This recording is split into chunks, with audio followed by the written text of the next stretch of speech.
Okay, so now that we know how to change our LIFO inventories into books of FIFO inventories, we are good to go with the pair comparison, right? कि LIFO के books को FIFO के books को कैसे compare किया जा सकता है? What are the adjustment that I need to make so as to make them to comparable? उसमें एक LIFO liquidation का भी point है, which is basically since LIFO जो फॉलो कर रहा है वो क्या कर रहा है कि लास्ट वाली इन्वेंट्री को सबसे पहले यूटिलाइज कर लेता है, राइट? एंड वेरियस ईयर्स में ऐसा चलता जाएगा तो हो सकता है कि पहले वाली जो इन्वेंट्री है वो पड़े ही रह रही है, right? So there could be one year जहाँ पे बिकॉज ऑफ स्ट्राइक और सम अनहैपनिंग हो सकता है कि उसने उस साल कुछ प्रोडक्शन ही नहीं किया and he finally needs to sell goods at a very cheaper rate, मतलब not sell goods but cost of goods sold में वो बहुत पुरानी वाली इन्वेंट्री लेके वो सेल कर रहे हैं, राइट? मान लो कि 2012 की इन्वेंट्री पड़ी है at $12 and now the prices have increased over the years to $20. तो फिर भी अब मैं $20 पे बना के COGS नहीं ले रहा हूं, I am taking COGS at $12 because मेरे बुक्स में वही पड़ा है. सो एसेंशियली मेरा प्रॉफिट्स बहुत इन्फ्लेट हो जाएंगे, right, because of that change. So LIFO liquidation is basically वो जो प्रॉफिट है, इतना ज्यादा जो प्रॉफिट आ गया है उसको मैं कर्व कैसे कर सकूं, right? So that is the whole mechanism of LIFO liquidation. Now coming to inventory valuation, ठीक है? LIFO क्या है, FIFO क्या है वो समझ लिया. अब इन्वेंट्री को वैल्यू कैसे करना है? what are the valuation metrics that will be applying to inventories? तो यहां पे IFRS और GAAP अलग अलग बातें बोलते हैं, right? IFRS says your goods will be valued at lower of cost और NRV, ठीक है?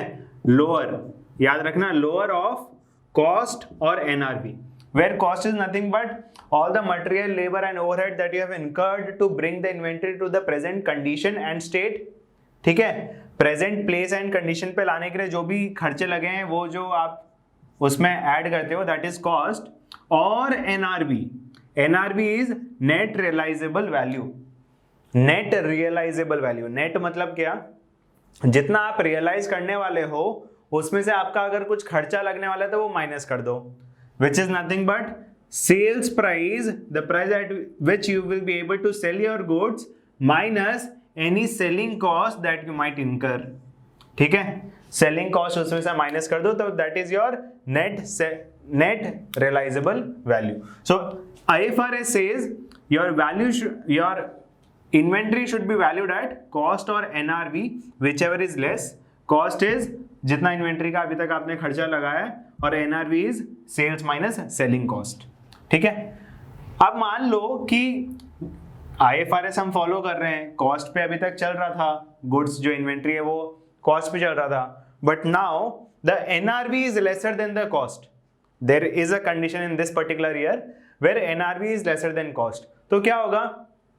$100 पे मान लो कि इन्वेंट्री दिख रही है, but now the NRV is $95, so I will need to recognize $5 of loss which will be written down in your income statement, ठीक है? So if the inventory is written down, the losses are recognized in the income statement and subsequent write up. मान लो आज मेरे को लग रहा है कि नेट रियलाइजेबल $95 है तो मैंने इन्वेंट्री की वैल्यू कम कर दी, अब मैं नेक्स्ट ईयर पे आया हूं, नेक्स्ट ईयर में मेरे को ऐसा है नहीं, अब the sales price has gone up, I can easily realise $102 on that goods. तो अब मेरे को सब्सिक्वेंट राइट अप करने का मौका IFRS देता है. I can write up my inventory till the original cost, ठीक है? अब अगर NRV 102 है और मेरा कॉस्ट $100 था तो whichever is lower which is $100, तो अब $100 पे I can recognise my inventory again and जो सब्सिक्वेंट ₹5 का प्रॉफिट हुआ है that will be deducted from the COGS, ठीक है? कॉस्ट ऑफ गुड्स सोल्ड को कम करोगे तो आपका प्रॉफिट बढ़ जाएगा. That is on the part of IFRS, ठीक है? IFRS लोअर ऑफ कॉस्ट और NRV, रिटर्न डाउन अगर होता है, मेरा इन्वेंट्री अगर कम जाता है तो losses will be recognized in income statement. Is a subsequent write-up allowed? Yes, it is allowed only till the original cost. ठीक है, दैट इज IFRS। गैप क्या बोलता है? गैप बोलता है if you are following FIFO या फिर if you are following specific identification, तो आप लोअर ऑफ कॉस्ट और एनआरवी फॉलो करोगे, राइट? ये वाला जो जा रहा है, ये arrow basically says if you are following FIFO और सबसे स्पेसिफिक आइडेंटिफिकेशन और weighted average cost, you can follow lower of cost और NRV, but in a specific condition where you are following LIFO और retail method.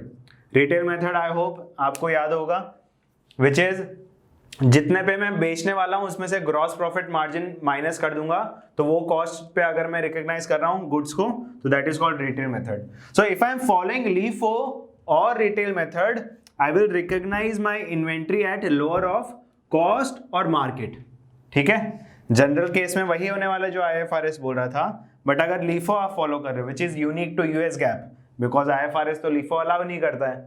So if you are following LIFO और retail, then your inventories will be valued at cost or market, whichever is lower, again whichever is lower, but cost तो हमको समझ में आता है, market क्या है? Market is nothing but the replacement cost। अब ये replacement cost क्या है? Replacement cost is basically आज अगर जाके इन्वेंट्री को बदलाओगे तो कितने में आप इन्वेंट्री को ला सकते हो, बट रिप्लेसमेंट कॉस्ट का भी डेफिनेशन गैप देता है, which is it can not be greater than the NRB, ठीक है? जो रिप्लेसमेंट कॉस्ट है, RC is replacement cost, it can not be greater than NRB, तो उसको छोटा ही होना पड़ेगा एनआरबी से, it should be lesser than the NRB, and it can not be lesser than, मतलब इससे कम तो नहीं जा सकता, lesser than NRB minus normal profit margin. जितना आपका नॉर्मल प्रॉफिट मार्जिन है वो अगर आप एनआरवी से माइनस करते हो, उससे नीचे आपका रिप्लेसमेंट कॉस्ट नहीं जा सकता, ठीक है? I hope this is clear. It just a equation you would like to remember that US GAAP में भी IFRS वाला ही फॉलो होता है, but if the company is following LIFO और retail method, the inventories will be valued at cost और market, whichever is lesser, where cost is the material, labor, overhead that you have incurred to bring your goods to the present condition, but market is what? Market is equal to the replacement cost, where replacement cost cannot be greater than NRV। तो हमारा एक cap set हो गया कि NRV से तो ज्यादा जाएगा ही नहीं, but at the same time it cannot be lower than NRV minus normal profit margin, ठीक है? तो सबसे पहले हमको ये RC लाना पड़ेगा, रिप्लेसमेंट कॉस्ट, तो एनआरवी दे रखा होगा, नॉर्मल प्रॉफिट मार्जिन दे रखा होगा, तो हम उसमें से निकाल के लेट्स से रिप्लेसमेंट कॉस्ट हमको डिटरमाइन करना है। एनआरवी इज गिवन एज $100 और हमको बोल रखा है कि रिप्लेसमेंट कॉस्ट आ रहा है $90। तो अब हमको क्या पता है, $90 तो हो सकता है, वाई? बिकॉज एनआरवी से कम है, तो ठीक है, एक कंडीशन मीट हो रही है। But if they say that normal profit margin is 5%, तो 100 minus 5% करूंगा तो 95 आता है। Now we need to take 95 as our replacement cost. Why? Because replacement cost cannot be lesser than normal NRV minus normal profit margin. मतलब 95 के नीचे तो जा ही नहीं सकते। Basically ये जो दे रखा होगा, आप पहले RC निकाल लो और बाद में RC और cost को फिर कंपेयर करना है to get the lower of the two and which will be your inventory value, ठीक है? I hope this is clear, हम सम भी कर लेंगे इस पे। Now coming to the written down value, अगर मान लो कि you are valuing your goods at the cost and there comes a point where market is lesser, तो written down करना पड़ेगा, obviously you will need to write down your inventory value and the losses will be recognized in the income statement either separately as a loss, आप separately loss recognise कर सकते हो, या फिर COGS को बढ़ा दो, कॉस्ट ऑफ गुड्स सोल्ड बढ़ेगा तो प्रॉफिट कम हो जाएगा, right? So written down is allowed, but subsequent write up is not allowed under US GAAP, ठीक है? Whether you are following LIFO, FIFO, वैक, सब कुछ भी फॉलो कर रहे हो, अगर वो ये वाला मेथड ही फॉलो कर रहे हो तो भी सब्सिक्वेंट राइट अप तो यूएस गैप अलाउ करता ही नहीं है, right? So once written down always written down. It cannot be written up at any point in time if you are following US GAAP. ठीक है? I hope this is clear. The last point that I would like to discuss is if there is a change in the cost flow method. Cost flow method is basically आप LIFO follow कर रहे हो, FIFO follow कर रहे हो, WAC follow कर रहे हो, स्पेसिफिक आइडेंटिफिकेशन फॉलो कर रहे हो, तो अगर कुछ चेंजेस आ रहे हैं आपके कॉस्ट फ्लो मेथड में, then there is a need to retrospectively amend your financial statements. ठीक है?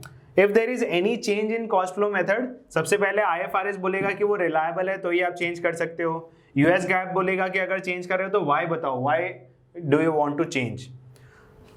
अगर चेंज कर रहे हो तो बोथ रिक्वायर रेट्रोस्पेक्टिव इफेक्ट. ठीक है?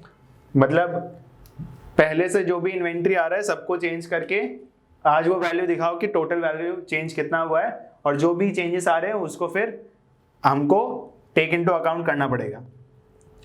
But in one specific condition retrospective effect is not required. You can do prospective effect, which is in US GAAP, under US GAAP, when you are changing your cost flow method to LIFO. ठीक है? मतलब क्या, जब IFRS follow कर रहे हो तब तो हमेशा क्या रहने वाला है, रेट्रोस्पेक्टिव इफेक्ट ही रहने वाला है. बट गैप अगर फॉलो कर रहे हो, there could be one condition where you are moving from other cost flow method to LIFO. तो जब LIFO पे जब आप जा रहे हो तो रेट्रोस्पेक्टिव इफेक्ट देने की जरूरत नहीं है, you can give prospective effect. That is the whole reading about inventory. Thank you.